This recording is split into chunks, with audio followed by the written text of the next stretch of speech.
There is nothing you'll do in life that's more challenging, difficult, and rewarding than being a parent. Nothing with greater highs or lower lows. You have little kids for a very short period of time. It is a major mistake not to notice that and not to appreciate it. That was Dr. Jordan Peterson from his new Daily Wire series, Parenting, in which the famed clinical psychologist sits down with parents to discuss their struggles in raising happy and healthy children in a societal moment fraught with challenges. When a disciplinary issue arises, you need to make space to master it. I have to not do what I thought I was going to do for 10 minutes to set this right. In this episode, we sit down with Dr. Peterson to discuss the launch of his new series, what inspired him to create it, and the cultural trends he hopes it will help to address. I'm Daily Wire Executive Editor John Bickley with Georgia Howe. It's Sunday, May 25th, and this is a weekend edition of Morning Wire. Joining us now is Dr. Jordan Peterson, clinical psychologist and host of the new Daily Wire Plus series, Parenting. Dr. Peterson, thank you so much for joining us. My pleasure. Thanks for the invitation. Look, there's been a lot of excitement around the office about your new show. I say that in complete sincerity. Everybody's really amped about it. You've released episode 0 to the public, which is what we're calling it around here. It's sort of a teaser, but episode 1 goes live Sunday. I want to, of course, ask you about the show, but first I wanted to ask you something personal. What was one of your proudest parenting moments? My daughter, after she had surgery to replace one of her joints in her leg, I don't remember if it was her ankle or her hip. I think it was her hip. She decided to take a motorcycle course because her mobility was impaired and that would enable her to drive a scooter. And that was a risky endeavor and it was challenging for her and frightening. That was good in many ways. And it also did provide her with mobility for several years and made a huge difference in her life, a hugely positive difference. It also gave her a kind of indomitable confidence to be able to do something that's dangerous like that and risky, even in the face of bone fragility, let's say. So that was good. There's been a lot of moments, mostly with my kids. I'm pretty damn happy with them almost all the time. And that's been the case throughout their life. So, I mean, we've had our difficulties, most of them health related, and if you have to have difficulties, well, those are sort of necessary in a way, you know what I mean? And maybe we can cope with necessary difficulties in life.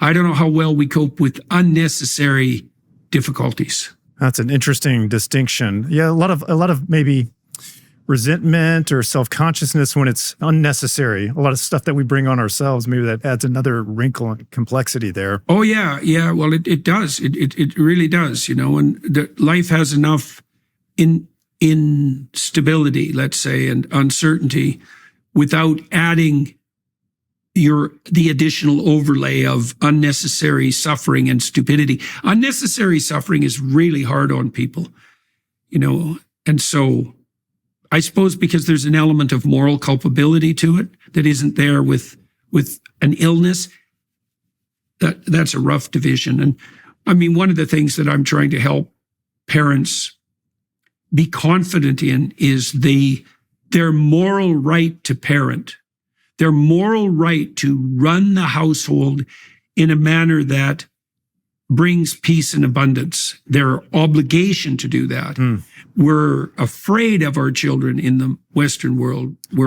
And that's partly a reflection of an overweening maternal love, I suppose. But we're afraid that we'll damage our children by parenting them. But, you damage your children by not parenting them as well. So, and the parenting that you should be doing is the establishment of a relationship. And if the relationship is solid, you don't allow and certainly don't encourage your children to do anything that is counter to their best interest, especially socially. So I'm trying to fortify parents to understand that they can do that and it is their responsibility and not something harmful. You mentioned Western culture, this being a problem with Western culture. Is this a modern phenomenon, this idea that sort of reluctance, fear of heavy-handed parenting or really embracing the parenting role? Well, I would say it's got its roots in a philosophical doctrine, and that would be the doctrine of Jean-Jacques Rousseau, that the natural state of man is noble savage, that we're all good and that all culture does is corrupt us, which is an insane doctrine. We're rife with possibility for good and evil. That's our essential nature. And proper cultural intermediation, which is, at least in part, the role of a parent, fortifies the good and puts what could otherwise be pathological and even malevolent in its proper place. So if you have an aggressive child, for example, and you socialize that child properly, which can be a challenge because an aggressive child, especially one that's extroverted, will push the boundaries hard. If you can socialize them effectively, they can become extremely sophisticated competitors. And that's a pretty high level of achievement. So there's the philosophical element, which is a child is perfect and good until they're warped by culture, which is completely one-sided, insane, progressive, naive argument. And then I think the other thing that likely happened was that after World War II, we became wealthy enough in the Western world so that our children and teenagers had disposable income. And then they were heavily targeted by corporations, which have a right to market, but heavily targeted by corporations. And their narcissism, their self-centered narcissism was encouraged and exaggerated. And that's kind of where the permissive consumerist culture of the 1960s emerged. That was when, at the beginning of the 60s, you still saw shows like My Three Sons or Father Knows Best. Can you bloody well imagine a show called Father Knows Best now? And that Dark breakdown of, oh yeah, well, that one of the few positive examples I've seen of a man in recent comedic history is Ted Lasso. And even Ted is divorced and has his problems, but he's a very good mentor, and that's quite rare. Saw another good man in Landman. Right? Yes, with Billy Bob Thornton.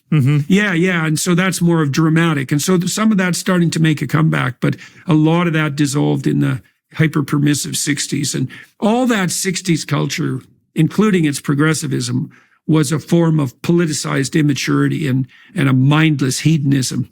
It's not useful and not sustainable. With the parents that you've spoken to so far for the show, do you feel like a lot of their questions are rooted in this issue, this idea of a fear of embracing sort of the harder edge parts of the parenting roles? It depended on the parent. Like some of the people I talked to had genuine problems, let's say. I'm not saying that, I'm not trying to make a distinction exactly between the kinds of problems I dealt with, but some of the parents I saw had a very ill child, for example. And that's just a whole rat's nest of insane, inevitable trouble and conflict. It's certainly something that can split a marriage apart. There are other parents whose problems were very much likely a consequence of the disciplinary strategies they imposed or failed to impose. And so part of what I did with the former people was to strategize about management approaches to degenerating illness, which is like the worst kind of illness, obviously, to have in a child. With the disciplinary issues, well, we talked strategy and also goal.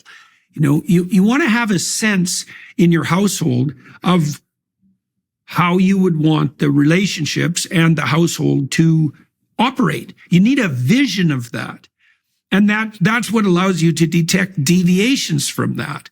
And then you have to negotiate disciplinary strategies when that isn't making itself manifest. It's not helpful to have children who are whiny and miserable. It's not pleasant for you. It's not pleasant for them. Parents often use intermittent reinforcement when their children are whiny and miserable. So here's how to have a terrible child. Imagine your child will whine and complain when they want something. Okay, if you want to have that happen all the time, then vary the amount that they have to whine and complain before you capitulate unpredictably. That's what a slot machine does. It rewards intermittently and variably. And that's impossible to eradicate, because what the child learns is, if they're persistent enough, you will cave. And, you do that 30 times around bedtime, for example, you'll have a problem that might take years to resolve. I might have caved a few times. I'm just going to go ahead and confess that. Yeah, well, people, it's hard. A few times it is hard. But generally, especially with things that repeat every day, meal times, bedtimes, these little islands of stability and routine, it's very good to be pretty rigorous around those events, even during times of illness and strife, because otherwise you get regression in the child. And then you have to deal with the consequence of the schedule, let's say, falling apart. But it's good to have a vision of household peace and prosperity and abundance. Like, your household is a walled garden. That's what paradise means, by the way. Paradise means walled garden. And the walls are there because they protect you from the outside and they circumscribe a space, right? And a garden is a place where nature can flourish. And if you set up a walled garden properly in your household, the children will play, and that will give you an opportunity to play house with your wife, which you want if you have any sense. So the emergence of play in your household is an index of optimized harmony. That's an extremely useful thing to know. Same applies in the context of a marriage. And I don't know if this is actually a real study. I've always heard the discussion about the studies that show that children within fenced areas use more of the space than children in areas that are not fenced in. Is this true, psychologically true, that we actually want boundaries? We want a sense of how far we can go? Well, look, boundary is an impediment to exploration, but it's also a enclosure that produces security. So boundary as fence reduces anxiety. And that's the same thing with stable household rules. You might say, well, the rules are restrictions. It's like, yeah, but partly what they're restricting is the chaos that produces anxiety. So now you want to adjust the boundary so the child can expand his or her exploration. But boundaries of the abstract sort, so the principles by which you run the household, produce the kind of predictable stability within which play and exploration can take place, and they quell anxiety. So you're doing your child and you and your wife a great favor by imposing that regularity. Now, there's another way of thinking about boundaries that the Rousseauian types and the progressives miss completely. So you might say, if you're playing basketball, that the rules are boundaries and, right, they're restrictions. You can't do this. You can't do that. It's like, yeah, but they're also enabling principles. So good rules are enabling principles in that they're game rules, right? And so it's a misapprehension to only think about a regulated environment as like fences and enclosures and restrictions. It's like, well, you can't play football when you're playing basketball, and I suppose that's a boundary. But without the rules, there's no game, right? And like, there's something that should be burnt into your psyche. Without the rules, there is no game. Now, if the rules are well formulated, minimal, right, but enforced like a good referee, then not only can the game be played, it can be played with multiple people, and it can improve as it plays, right? And then it can generalize to other games. And that's the purpose of sports, for example, is to teach you to be skilled, but to be a good sport so that you're invited to play many games across the course of your life. That's a very good conceptual schemata for what you're doing as a parent. I love what you said there about how other people can be included. It strikes me that if you set up the right rules of the game, that the most effective games are going to be the one that mirrors the actual real world so that they can play the same game as they move on, right?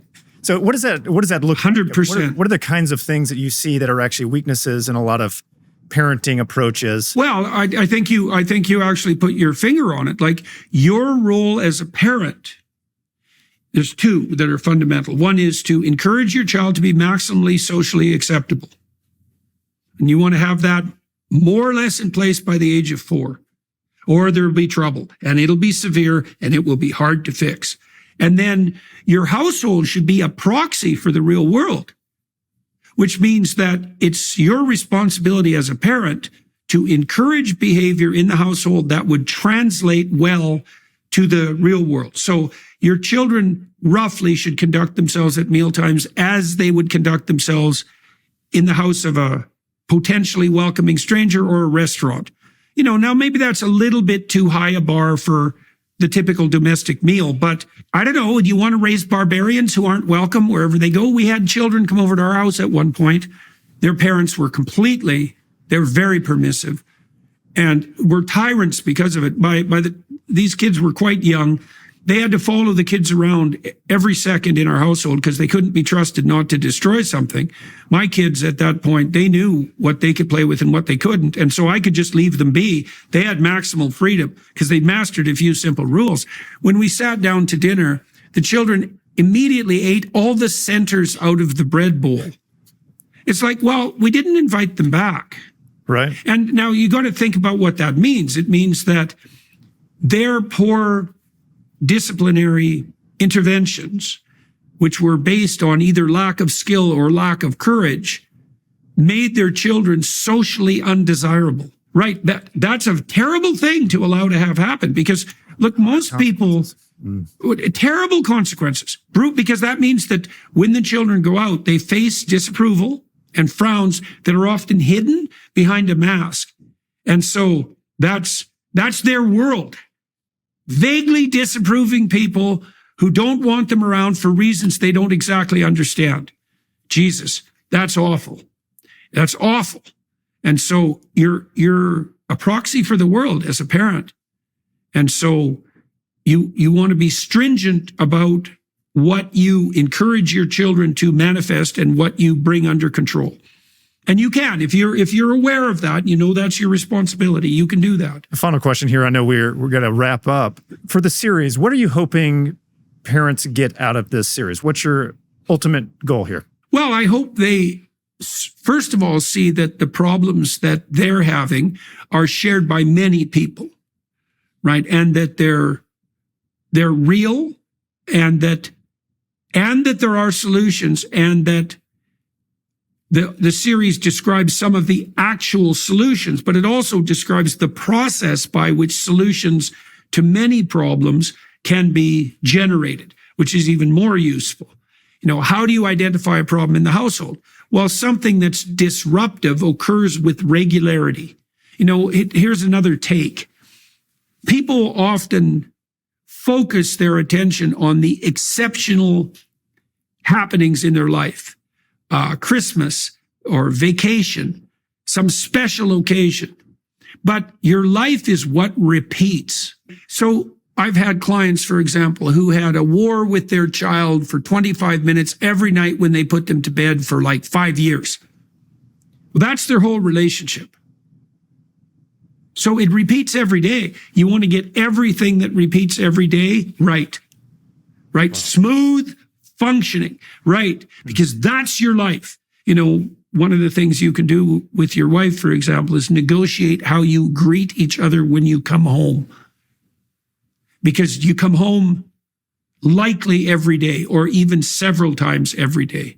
And if the situation is that, we'll do a stereotype here, the mother's at home taking care of the kids, the father comes home, and the second he steps in, he's met with a litany of complaints and an insane boatload of responsibility.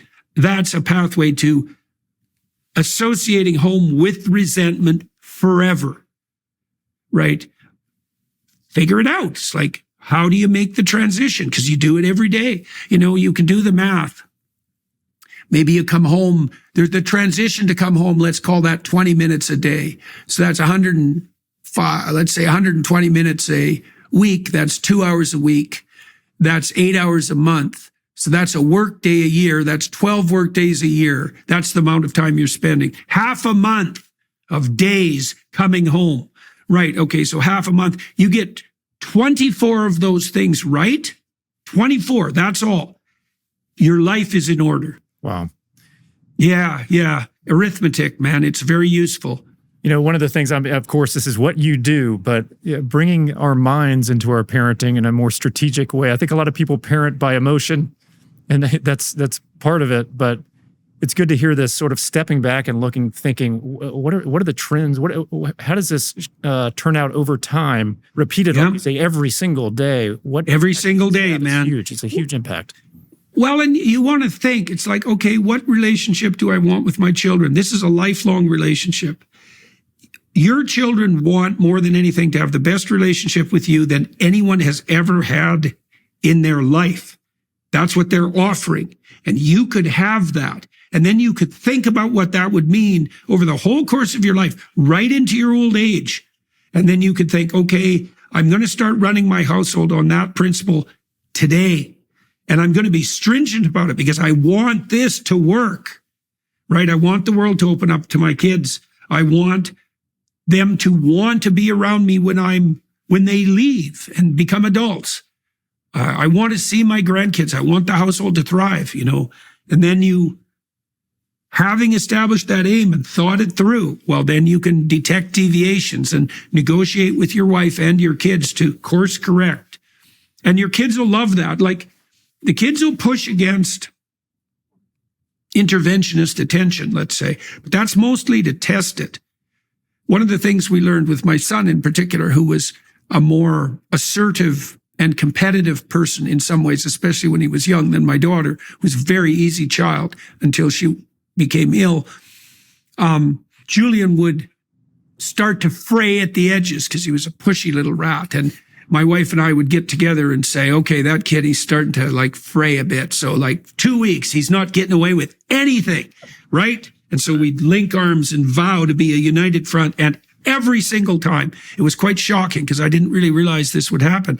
Every single time he liked us better. It was marked.